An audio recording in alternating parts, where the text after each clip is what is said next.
good morning. Welcome to the Upper Deck for Pinstripe Chronicles. Join us. We have Chris Vitale today. Hello.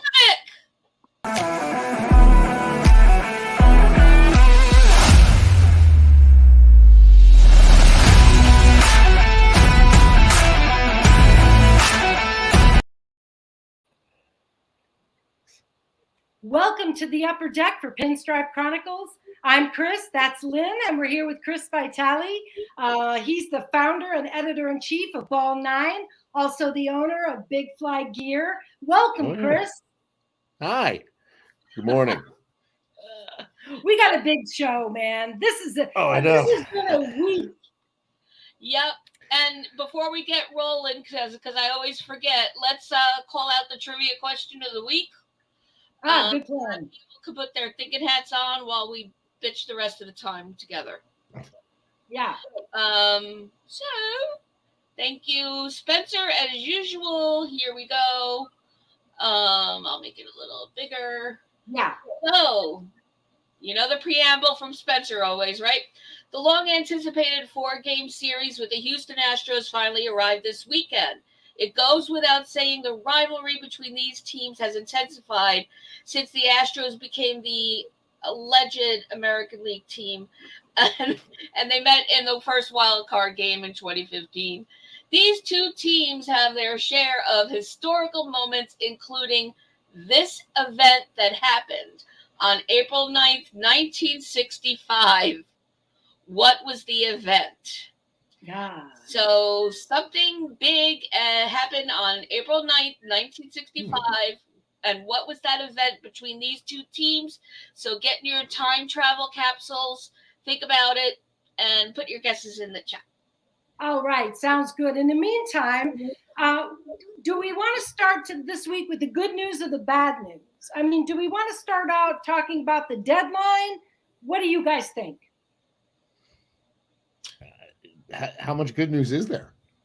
Well, there are some highlights. Actually, I've got a few things I've picked out. They're not many. But we've got a few things we can pick up on.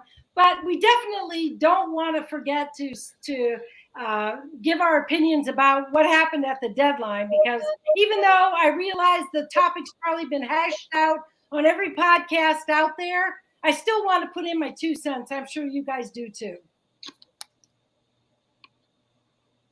Lynn? Yeah. I was going to say guests first, but, once again, I'm going to say, Chris, amend that T-shirt to Hal sucks, Manfred sucks, Cashman sucks. Yeah. I mean, I think you need a longer body, but in this particular case, for crying out loud, Hal, lie to us again. And then called us confused, which we never were, because apparently you don't even know your fan base. The purchasers of the chicken buckets, you don't even know who we are and what we know. And so, shame on you, although you're not probably capable of feeling any shame, for saying that if we were in the running of a wild card spot or the postseason, he'd open up the threshold and spend. And what did we get? 2 arms instead of 4 arms and 4 legs, aka outfield. You think that's going to satisfy? No. Chris? I'm going with no. No. I'm still working on my first cup of coffee here, but this should wake me up. Yeah, I don't know. It's tough to say what the hell they were thinking, because I think everybody except Hal and Cashman knew what this team needs, right? And he did absolutely nothing. I mean, Keenan Middleton at with 1 minute before the deadline to end, right. That's just his kind of move to say, like, hey, look, we did something. And, of course, the pen is going to be gassed by the end of this month anyway, so why not just throw more relievers in to blow their arms out? This guy's going to walk here. They'll just use the hell out of him, and then they'll probably kick him to the curb too. So Did they address anything they needed? No, they're going to pull the same thing. Well, with getting Nestor and Loizaga back, those are going to be like the big trades, and that same BS line that they always do. And I expected something. They didn't do a thing. I mean, they did nothing. Yeah. So I don't know. And you're lucky that this is only my first cup of coffee, because that could have been a lot worse. Oh my God. And Joel Sherman said the Yankees need a new philosophy. He took the Yankees apart in his article. Yeah.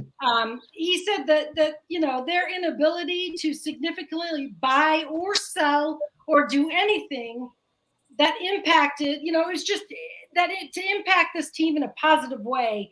It just shows years of failed strategy, years of failed player procurement, player development. Just the fact that they do nothing is a slap in the face to the fans. It seems like that the team would see it that way. I mean, we're in it to win it. Are you kidding me? Right. And he's going to open up the luxury tax threshold. Then you know what? To Chris's point, I agree that this bullpen is like ready to head to the spit over the barbecue, because they're being used like as if our starting rotation has 10 guys. And they're going to be cooked and, God forbid, injured in some way. And so it doesn't hurt to add a little depth to the bullpen. But at the same time, and there should have been an and there wasn't. And so, FJ, hey, good morning, by the way. And good morning, everyone in the chat. So Lori, NFE, Jonathan, great to see you, Spencer. Thanks. And Jonathan, thank you so much for joining, as always, every week. So any thoughts on how stopping Cashman from selling? Right. I think that was interesting, because another thing that Sherman pointed out is he said that not buying or selling and just standing pat, the team lacks diversity and athleticism. And I think that is so true of this Yankee team. I mean, the propensity for right-handed bats, but also the lack of athleticism. We saw that yesterday with Stanton. I mean, can we even stand to talk about the Stanton thing? Oh, I can. And this is coming from, the on again, off again girlfriend of Stanton. But I think that this is worth sharing on the screen. So here we go. All right. And I think this ties it up in a bow. So thank you, Matt, at Yankees Guy 93. Here comes Stanton rounding third. It's hilarious. If that's not Twitter gold, I don't know what is. And not only was he running like that, but it's like he extended his leg to the catcher. Like, you may tag me out now, when he got to the plate. What was that? And I'm not suggesting per se that he should have been sold, but he's teetering and tottering and soon to be rocking. And not the way we want. So the next sorry. Go ahead. No, go, Chris. No, I mean, the next 4 years should be fun. That's that's for sure. Obviously they don't want him running. That probably should have been relayed to Luis Rojas. Anybody else could have scored there if they ran. If they don't want him running, but if they don't want him running, don't send him. Unless it's to the wall, you got to tell him, don't send him. Just don't do anything. Right. Because that'll be the outcome, otherwise. And it's another thing. What actually made me more mad, because we all know that they don't want him running at full speed because he's going to hurt himself, or his calf will explode or something like that. So you're just going to, be honest about it. Boom comes out in the press conference after the game, he's 100% healthy. How can you even say that? I mean, that's not. No, he's not. I mean, if he's healthy, then just say, look, we don't want him running so he doesn't hurt himself. Don't try. And so, I mean, it's just the whole week of being spoon-fed just absolute BS by the entire organization. Oh my God, that's a great segue into the rest of the medical information. Yeah, I mean, it's they take Yankee fan for they take us for idiots. They take Yankee fans for absolute morons, and that part of it is starting. If it's not lying about an injury, it's lying about armpit discomfort, and then it's lying about everything else, and it's starting. It's wearing on me. I can't imagine how it's making anybody else feel. Yeah. In Yankee land, honestly. Twitter will tell you. And here's like an emblematic example of it, Chris. Sorry about that. Yep. Welcome back. Hello. Yeah. So Aaron Boone is quoted as saying on the potential moving Severino to the bullpen, everything is on the table moving forward. Thank you. Informative, succinct, great insight. We'll talk through it. The biggest thing is, whatever we do, it's trying to continue to get him to find that consistency. No, Aaron, we don't have time for finding consistency. That was your job at the beginning and throughout.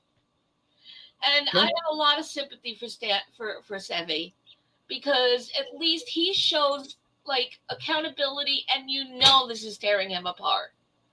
Yeah.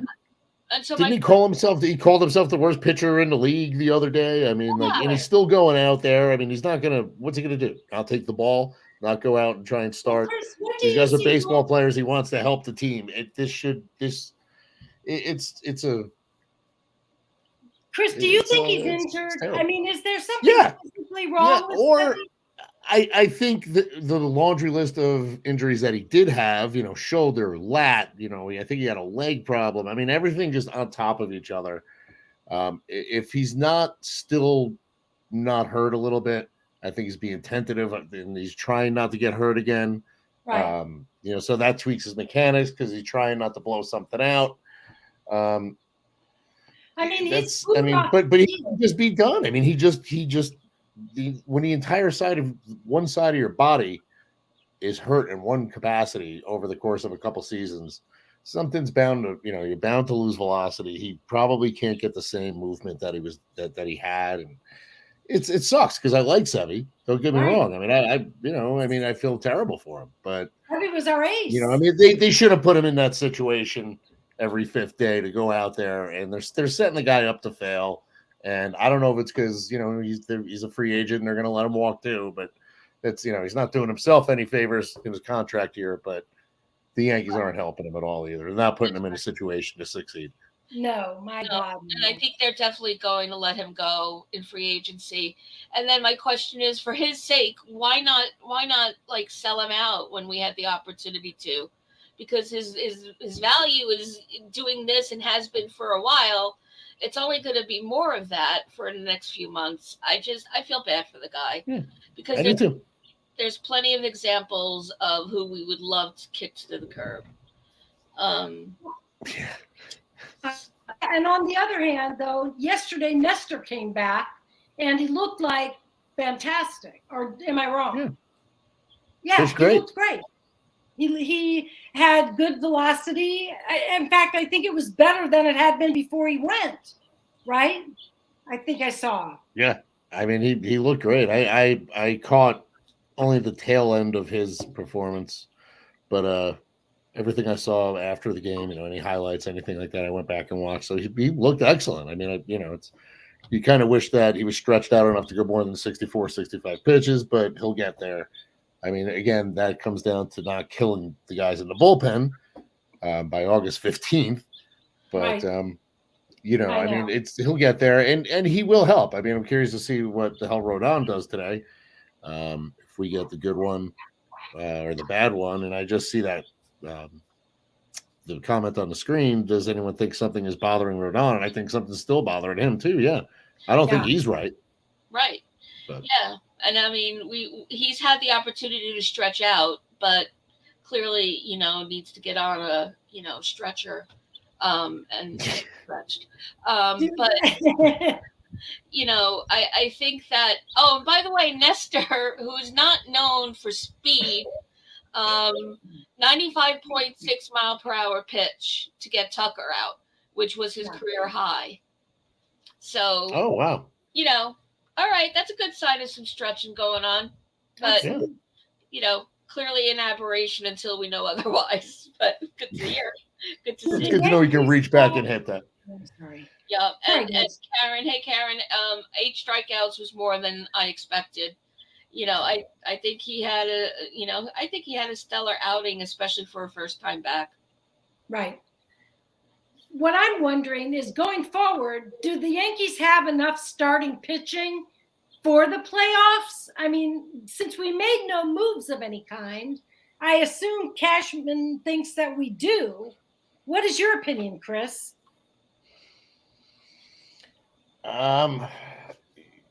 Pitching really hasn't been what's killed them this year. So I mean, I think if in a short series you have Cole, if Rodon is right, and Nestor, then you mix and match. I mean, I think the starting pitching's fine.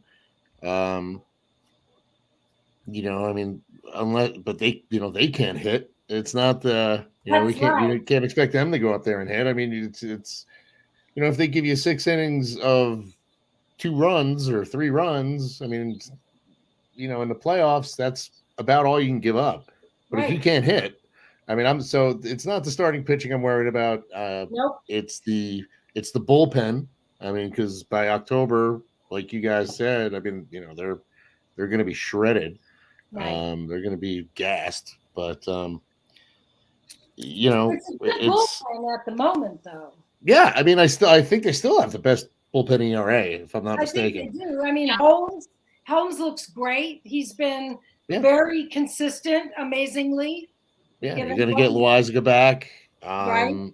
I mean, so they should be good, but who knows by October? But I mean, again, if you can't score more than 1 run in the playoffs, you're not winning. Right. That's true. The thing with the offense is sometimes they show up and sometimes they don't. We're over 500, so it's not like this team has been a complete disaster. They just haven't been enough. Yeah, it's not enough, I think, for this team to be winning championships. Yeah. Yep, and that's even with Volpe lighting up. My God, yes. Yeah. Let's take a look at Volpe's numbers. He's been doing some pretty good stuff lately. He's, for one thing, defensively,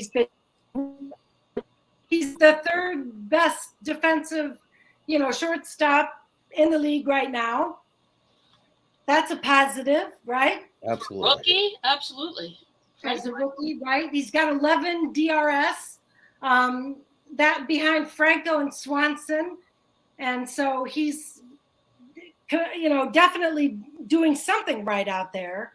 Offensively, he's below league average, but I mean, I wonder, as far as rookies go, how he's doing, how he measures up.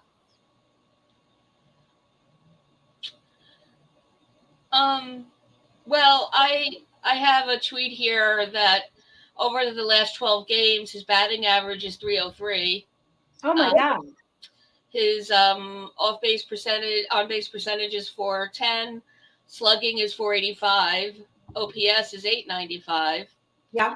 But here's what we know about him. He's the small ball guy more than anything, because 1 home run in the past 12 games. But still, I think on par on the average probably, and 5 RBIs in the past 12 games. But you get him on the bags, and less chance of risk, because he's jumping those bags like Frogger. So, I think that he's a solid. and he needs to stay where he is. Oh yeah, yeah. I mean, and especially on Twitter, you see a lot of people that just want him shipped off to the sun.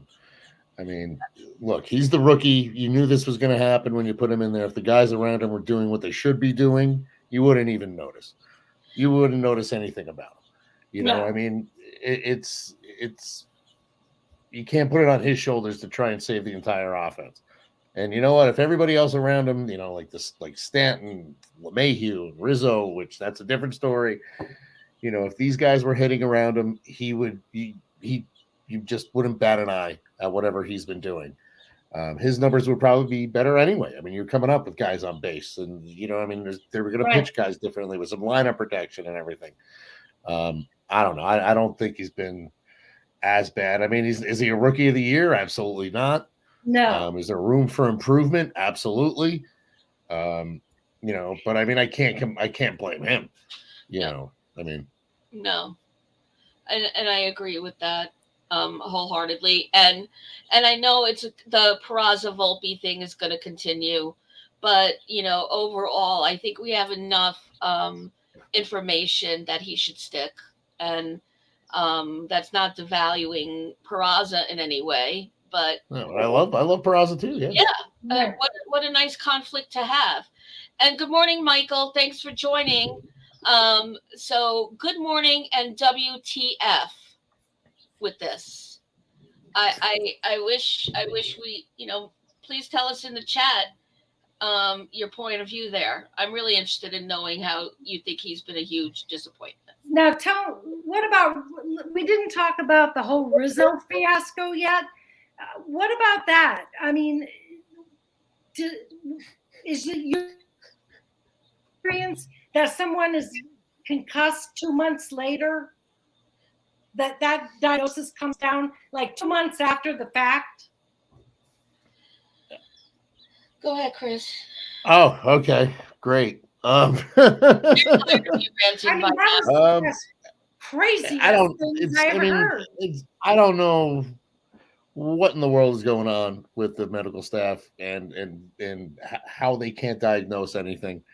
Are just, I mean, everyone around the league, everyone in the stands, everyone on the internet, everybody knew that Rizzo wasn't right since that collision. Everybody saw it. Somehow they did not. The people that are closest to him, the guys in the clubhouse, the training staff, the medical staff, nobody. I mean, yeah, okay, he passed concussion protocol that day, but nobody noticed that all of a sudden he forgot how to play baseball for 2 months. So then, okay, well, he had a concussion for 2 months. It's more ineptitude. It's just more. I mean, they just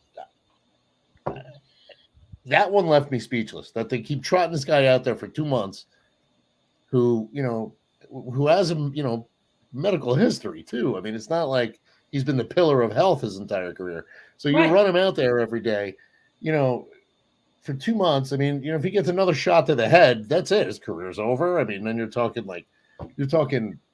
major life issues too. It's not just about baseball at that point. Right. I mean, that's dangerous, and it's negligent, and honestly, somebody should be on the unemployment line for that one, if you ask me. Absolutely. If you have a medical degree, medical license, how do you not watch? Isn't part of your job follow up and making sure that don't these guys get checked out on the regular as it is?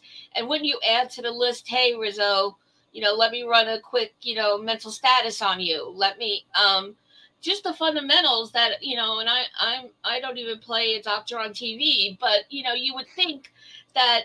And how about just connecting the dots? Yeah. This of all things is an aberration for Rizzo. With no history of this on the offense, so it's criminal actually, and I just hope that I just hope they're doing the right things now, and that Rizzo's seeking his own medical advice, because this shouldn't be toyed around with. And No. it's not just his baseball injuries. This guy has been through enough health-wise. Yeah. You know, with battling cancer and coming back from that. And you're not treating him with any sort of special attention. And, you know, so, and Karen, who, by the way, is a nurse, I don't know what is worse, the conditioning staff or medical staff on the team for years. And I think, great point. I think they're in a dead heat for that. Yeah. I mean, between the Rizzo concussion and the Stanton continuing saga, I agree with Karen. Who knows what? And there's a problem with this Yankee team. And like Joel Sherman said in his article, it would take a book to analyze everything that's going wrong this season with the Yankees. And we haven't even mentioned Herman in this episode yet. That's another whole story. But we're running a little bit short. Lynn, do you want to? Yeah, absolutely. But first, Michael, thanks. Fair enough. I understand that. I could, okay. No, first of all, it's so ridiculous that we always jump to the comparison thing.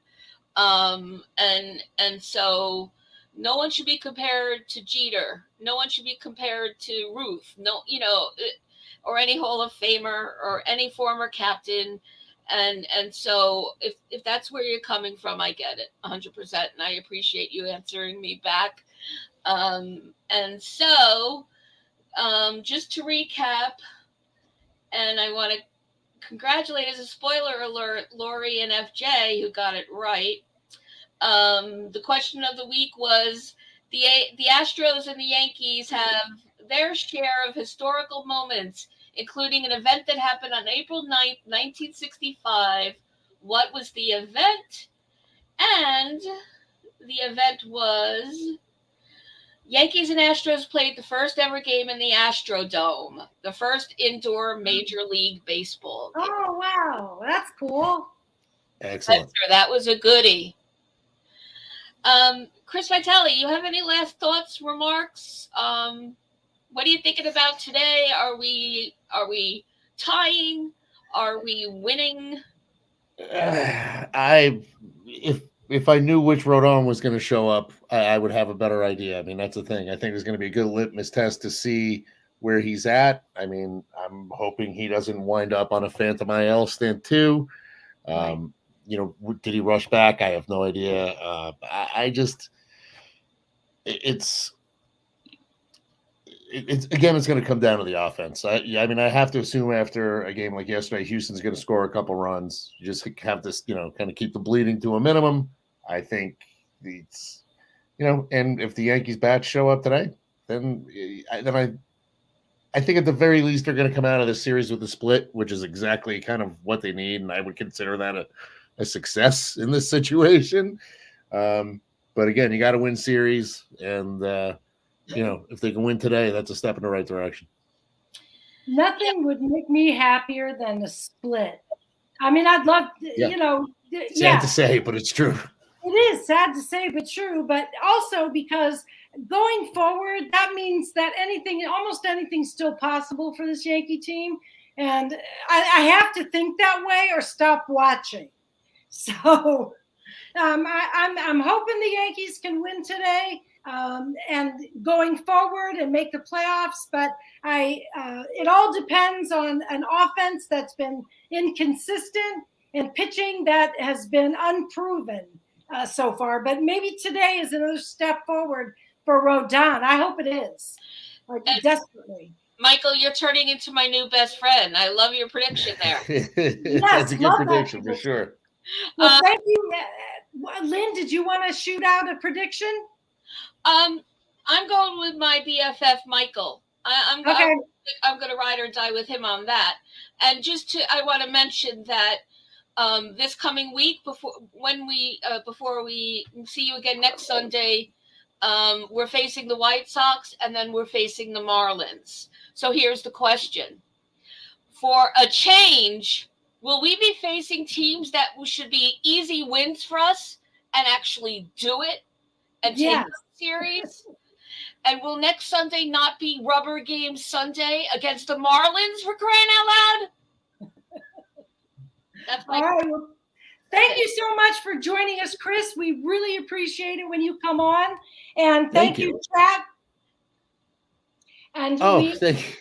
Don't forget to like, subscribe, and comment. And we appreciate the time you spend with us on Sundays. Thanks very much. And we'll see you next week. And as always, and by the way, Chris Vitale gets honorable mention because he's on the West Coast. And it is 0:30 for him. And he put up and was just, as always, such a great add to the show. And as always, all of you have a reserved seat with us on the upper deck. Go Yankees!